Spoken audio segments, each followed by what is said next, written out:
urge the Vice President, on behalf of the House and on my own behalf, I congratulate you on your assumption of the office of the land as Vice President of the Republic of Ghana. Congratulations.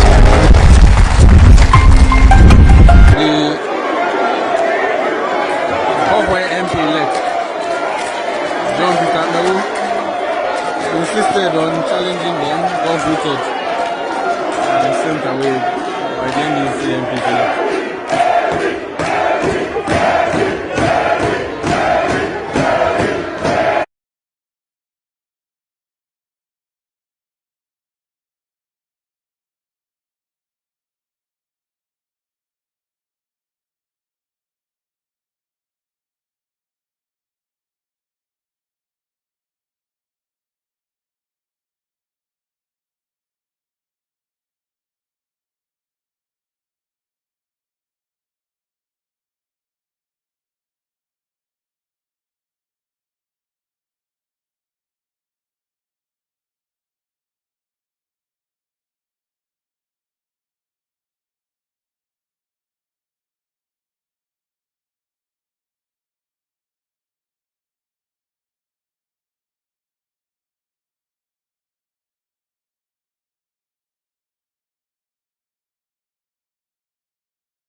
She swore an affidavit to change her name.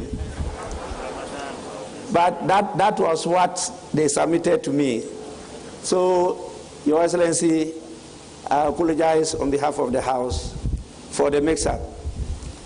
She is Her Excellency Samira Bawumia, spouse of the Vice President of Ghana, who is the second lady of the Republic. We also have our revered traditional leader, a paramount chief, but I'm not recognizing him because of that title. I'm doing so because he is the chairman of the Council of State in the person of Nana Otuo Sriboa.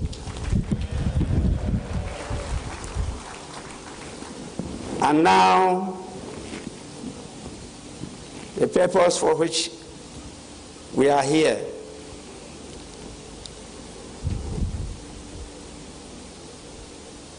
I have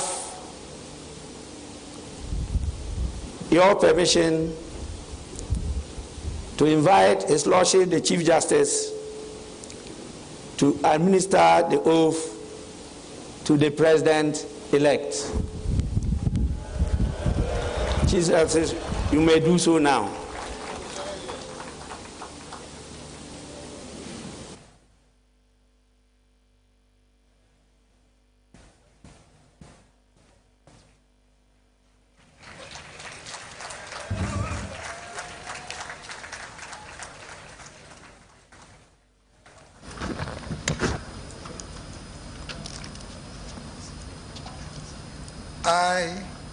I, Nana Akufo Addo, do in the name of the Almighty God swear.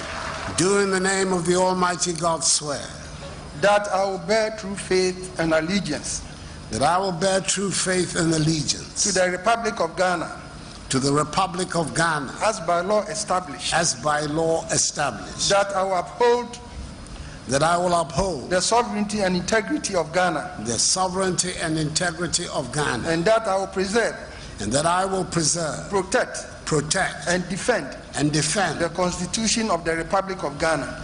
The Constitution of the Republic of Ghana. So help me God. So help me God.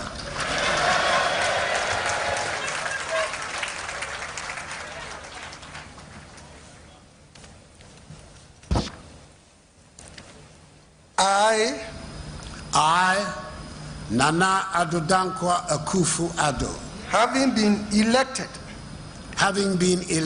to the high office of President of the Republic of Ghana, to the high office of President of the Republic of Ghana, do in the name of the Almighty God swear do in the name of the Almighty God swear that I will be faithful that I will be faithful and true to the Republic of Ghana, and true to the Republic of Ghana, that I will at all times preserve, protect, and defend the Constitution of the Republic of Ghana, the Constitution of the Republic of Ghana, and that I dedicate myself to the service and well-being of the people of the Republic of Ghana, to the service and well-being of the people of the Republic of Ghana, and to do right to all manner of persons. I further solemnly swear that should I at any time break this oath of office, I shall submit myself to the laws of the Republic of Ghana, and suffer the penalty for it. So help me God. So help me God.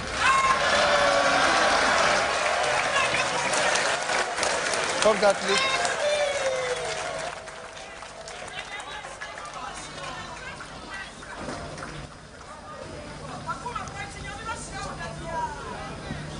Do you want me to fill this in?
Mr. President, on behalf of the House and on my own behalf, I congratulate you on your assumption of the highest office of the land as President of the Republic of Ghana.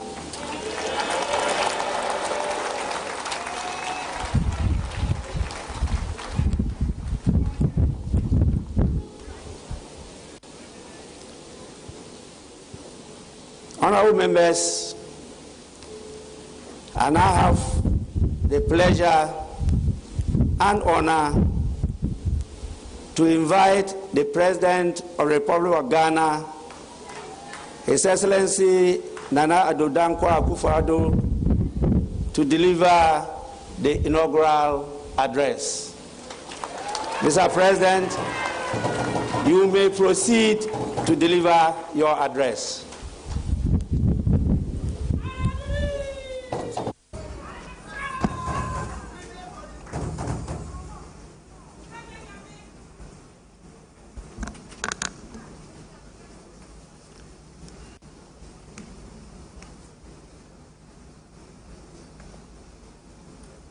Mr. Speaker, I extend a hearty akwaba, our word of welcome to the excellencies, the distinguished leaders of sister states from our region and continent, as well as to eminent representatives from other friendly nations and international organizations who are gathered here in the vibrant city of Accra, capital of Ghana, to join us on this auspicious occasion.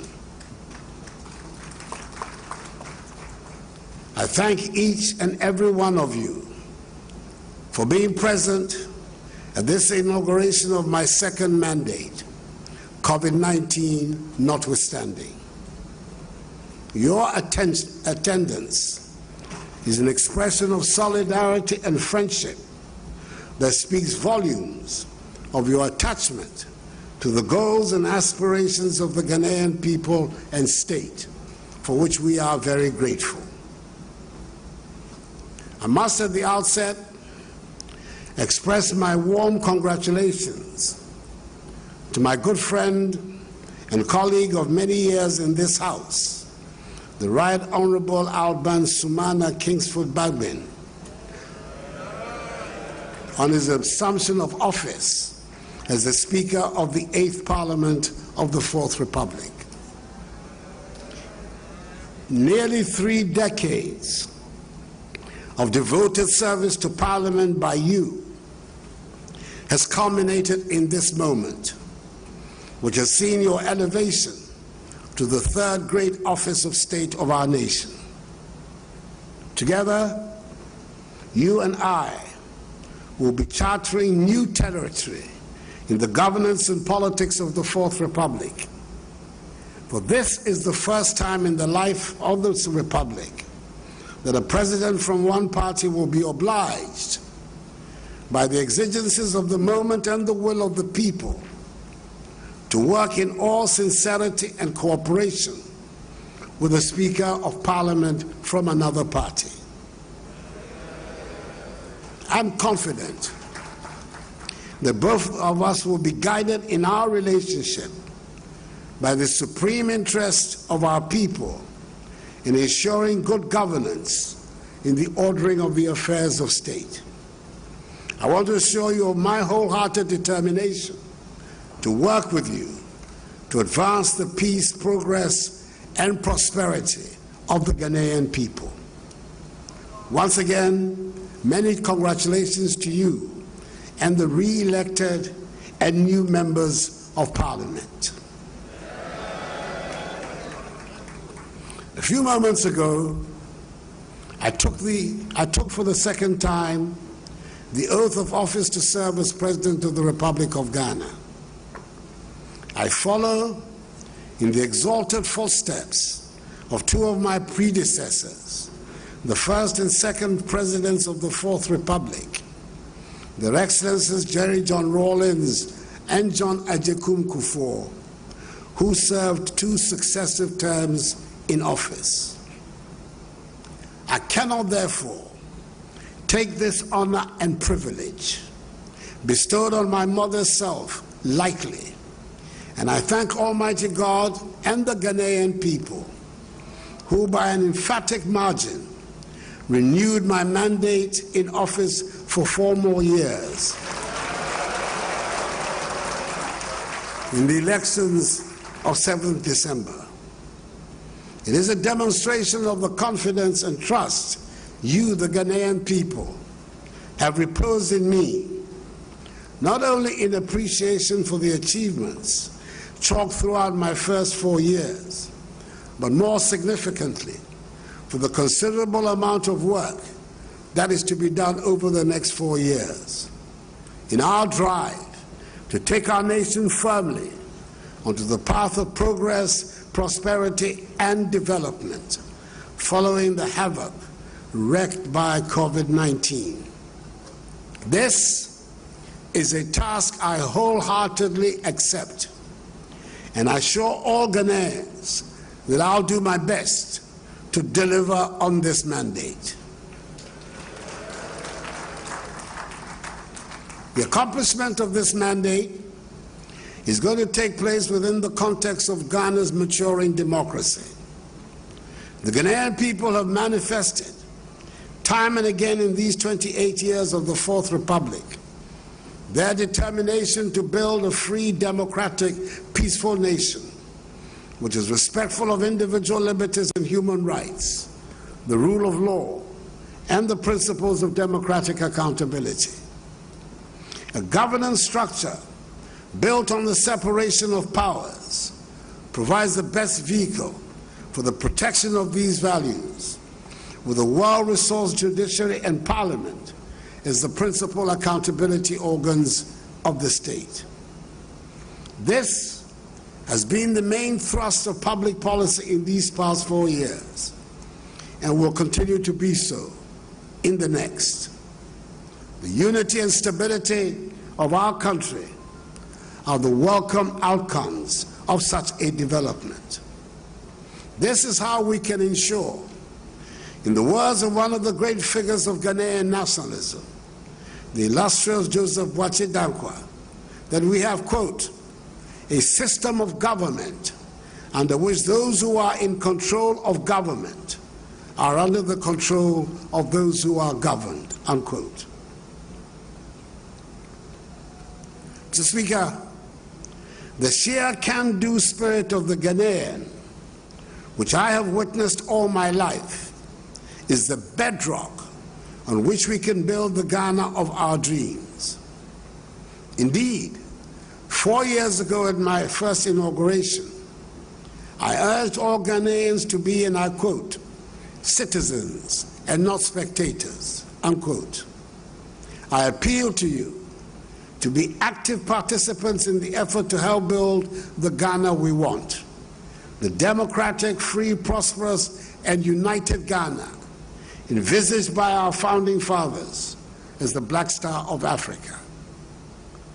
In my first term as president, I was able to count on the contribution of all citizens in attempting to create this Ghana.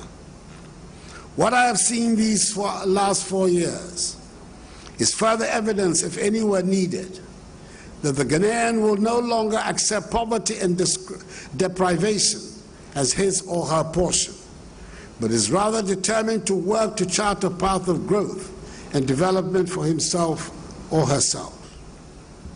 Today, our economy, even in the face of the global pandemic of COVID-19, continues to show resilience and a much faster rate of recovery than originally envisaged, and was indeed one of the fastest growing economies in the world in 2020. Ghana remains one of the most attractive destinations on the continent for direct foreign investment, with the presence in the country of some of the world's largest conglomerates attesting to this fact. Establishing a strong economy, undergoing structural transformation to value-added activities, which will generate jobs for our young people and enhance their living standards will be the main preoccupation of my second term. Together, we're ensuring that the basic tenets of social justice are met. Many said it was beyond us, but we have ensured that financial considerations no longer determine the fate of the Ghanaian child. Because of the implementation of the free senior high school policy, once willing and able, senior high school education is the minimum education to be received by every Ghanaian child. Access to quality health care is no more a luxury ordinary people cannot afford, following the revival of the National Health Insurance Scheme. Our aim is to reach universal health coverage as soon as possible. Food production has increased significantly, and a conscious effort has been made to improve the living standards of our farmers. The newly constructed warehouses dotted across the country are storing the surpluses for export to our neighbors, and the program for planting for food and jobs has become the veritable rock on which the successful future of our agriculture is being built.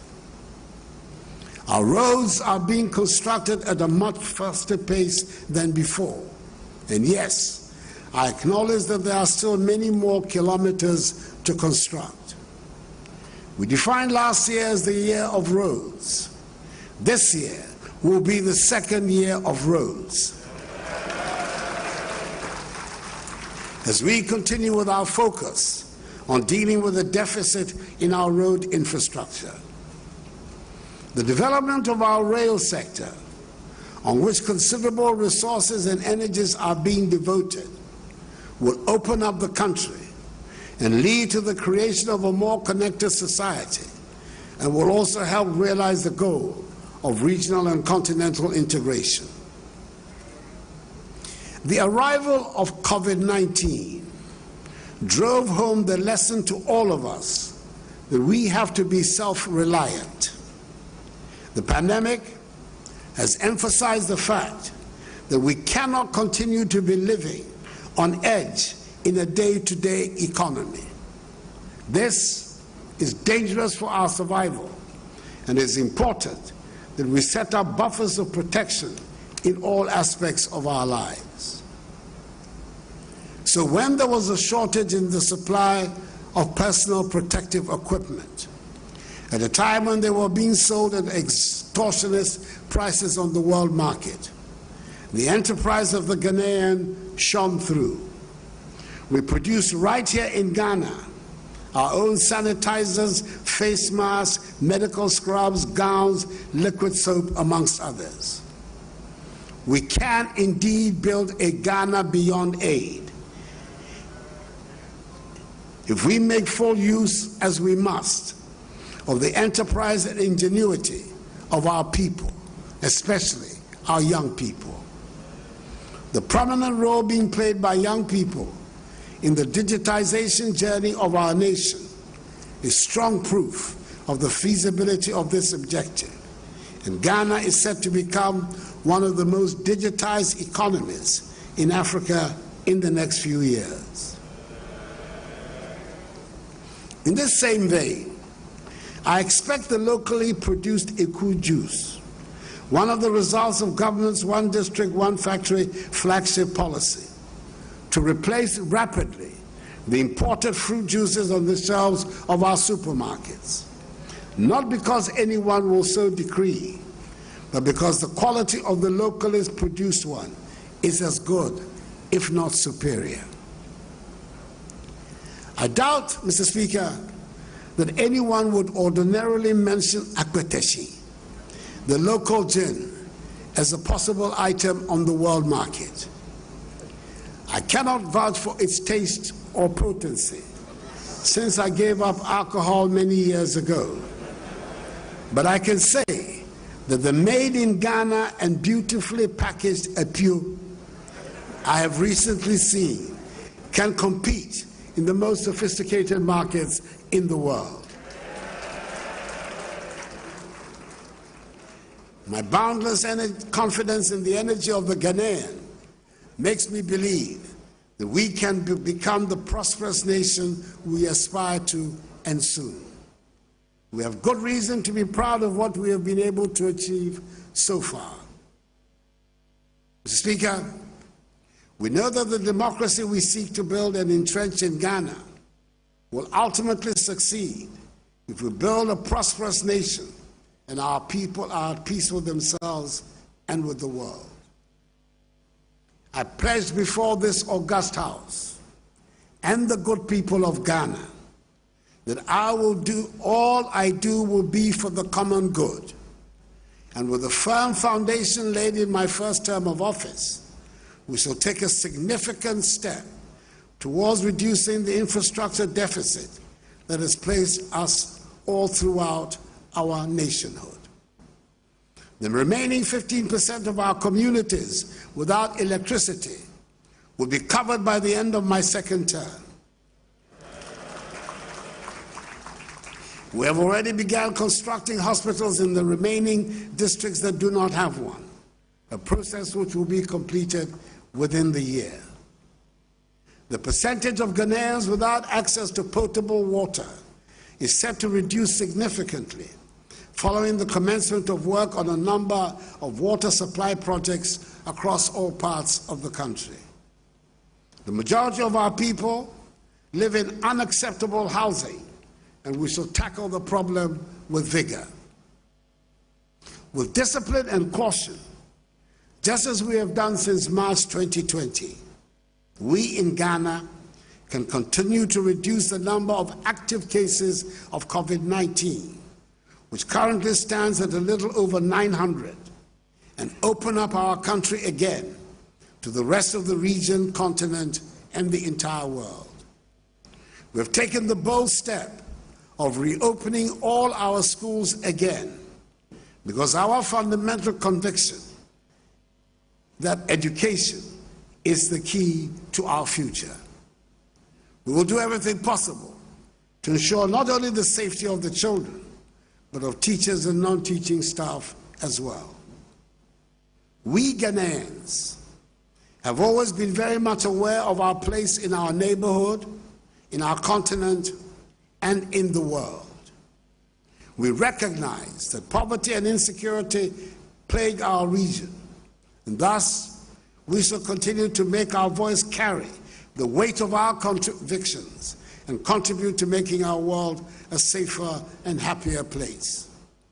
We shall play our full part in the deliberations and activities of all the organizations to which we belong: ECOWAS, the African Union, Commonwealth, La Francophonie, the United Nations, and others. Ghana, which has the privilege of hosting the Secretariat of the Africa Continental Free Trade Area, intends to be one of the main drivers of its success. The AFCFTA provides us Africans with a great opportunity to exploit and develop our resources for the benefit of our own people and end the centuries-old exploitation of our continent's vast wealth for the benefit of others. In the words of the historic first leader of our nation, the celebrated Kwame Nkrumah, and I quote, "It is clear that we must find an African solution to our problems, and that this can only be found in African unity. Divided we are weak. United, Africa could become one of the greatest forces for good in the world," unquote. To my fellow Ghanaians, I invite all of you to join in the exciting business of developing our country. There are endless opportunities if we remain united. What our forebears dreamed of, we will achieve.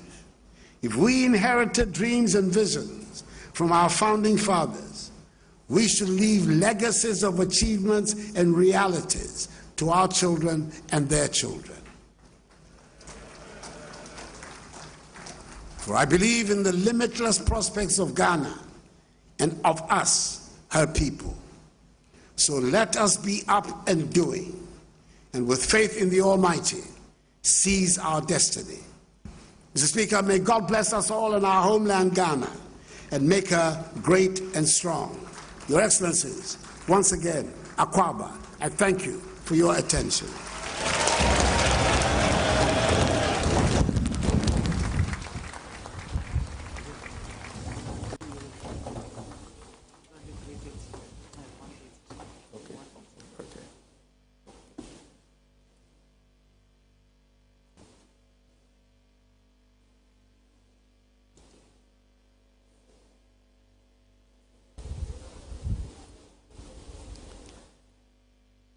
Mr. President, on behalf of the House and on my own behalf, I sincerely thank you for your inaugural address. I also wish you and the Vice President well in the administration of the country.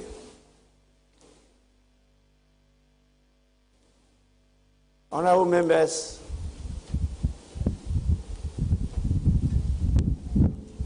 having listened to His Excellency the President, I think the main item is over, and I want any indication from the leaders of the House.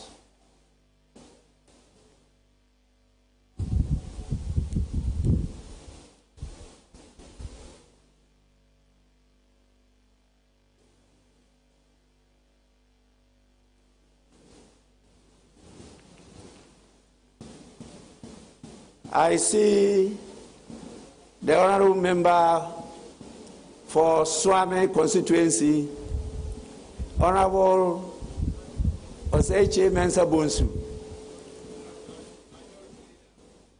Any indication? Speaker, today, Thursday, the 7th of January, has been a very momentous occasion. I've had to elect the Speaker of Parliament and his two deputies for the 8th Parliament. In turn, the Speaker has also had to swear in members of Parliament elect. Then, as we find ourselves in the tent now, we've witnessed the swearing in of His Excellency the President and his Vice President. The President and indeed Vice President of the Republic of Ghana. The day has been long. Addo was tortuous and indeed rather labyrinthine. For the newly sworn in members of Parliament, the day began yesterday before 11 p.m., which means that they have had to endure almost 15 hours since yesterday without blinking our eyes. Mr. Speaker, there is a lot of wisdom in beginning the swearing-in process soon after midnight, and the events of today bear ample testimony in the wisdom contained in this exercise. The speakers have said there has not been any indication from you about the extension of the sitting, and that being the case, I believe any member at any time stated for the closing may move for adjournment of the House as provided for by our orders, Order 44. In the circumstance, and given the discussions that we had this morning, that is between myself and the Honorable Haruna Idrisu, may I move that the House takes an adjournment until Friday next week at 10 o'clock in the forenoon. Speaker, I do so move. Honorable members, the motion has been moved for adjournment of the House. Any seconder?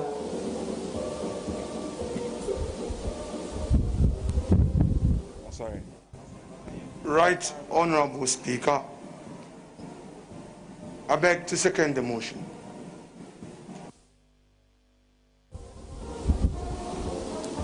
Honorable members, motion for the adjournment of the House moved and seconded. Is now for the consideration of the House. There being no consideration, I put the question. Those in favor for adjournment, say aye. Aye. Those against, say no. The ayes have it. Honorable members, I don't want to prolong your long dry fast.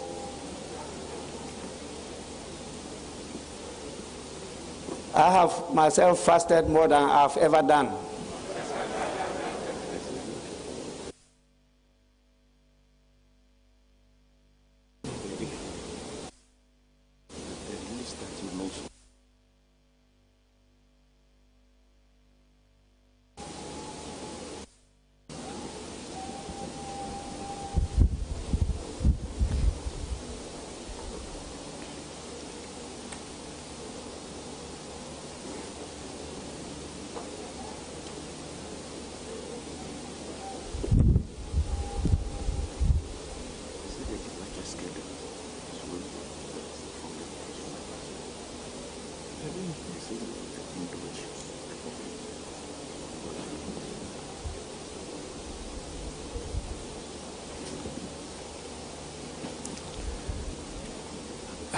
Honorable members, there is a very vigorous attempt to arrest the motion. And I want to crave your indulgence to permit just a few minutes, because it's a request I cannot turn down. We are being called upon to give an opportunity to one of our visiting dignitaries to at least say a word or two of gratitude to His Excellency the President. This is the request. And I'm told it's coming from the highest office. And so, with your kind indulgence, may I invite His Excellency Professor Alpha Conde to say a few words of thanks in response to the address, inaugural address of His Excellency the President of Ghana. Your Excellency, you may proceed to the podium.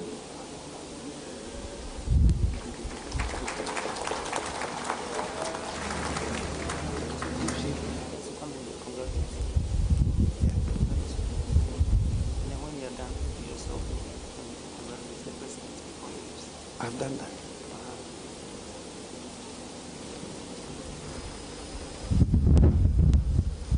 Je voudrais dire d'abord que c'était un grand plaisir, un grand honneur pour nous d'assister à la prestation de serment de notre frère et ami président Nana Addo, d'autant plus que nous n'oublions pas le rôle qu'a joué le président Nkrumah. Tout ce qu'il a dit, c'est vérifié.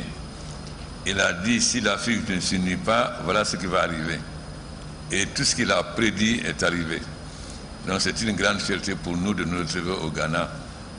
Et nous remercions tous les chefs d'État qui se sont déplacés pour rendre hommage à notre frère. Et nous savons que sous sa direction, le Ghana va faire des pas de géant.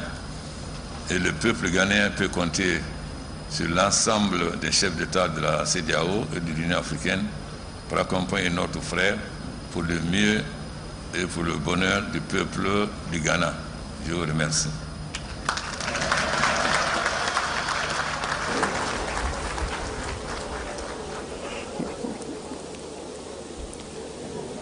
Your Excellency, Professor Akufo, on behalf of the House, we want to thank you so much for the words of congratulations. In fact, I started revising my French notes, and I think I got a few words of what you said. We thank you so much. Honorable members, I'll have to put the question again. Those in favor of an adjournment of the House, say aye. Those against, say no. The ayes have it. The House is accordingly adjourned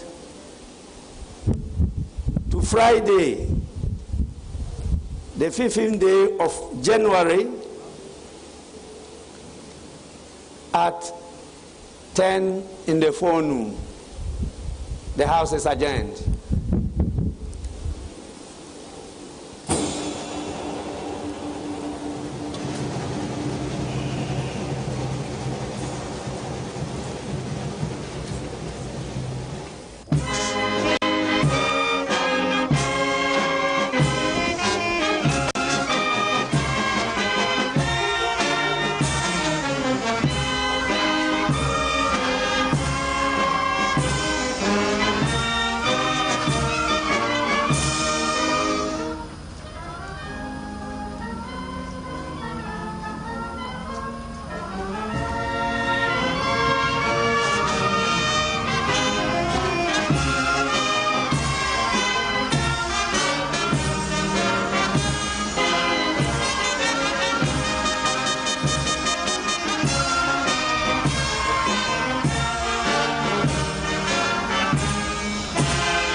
Right. And so there you have it. President Nana Addo Dankwa Akufo Addo accordingly sworn in as the President of the Republic of Ghana. He will be the 5th president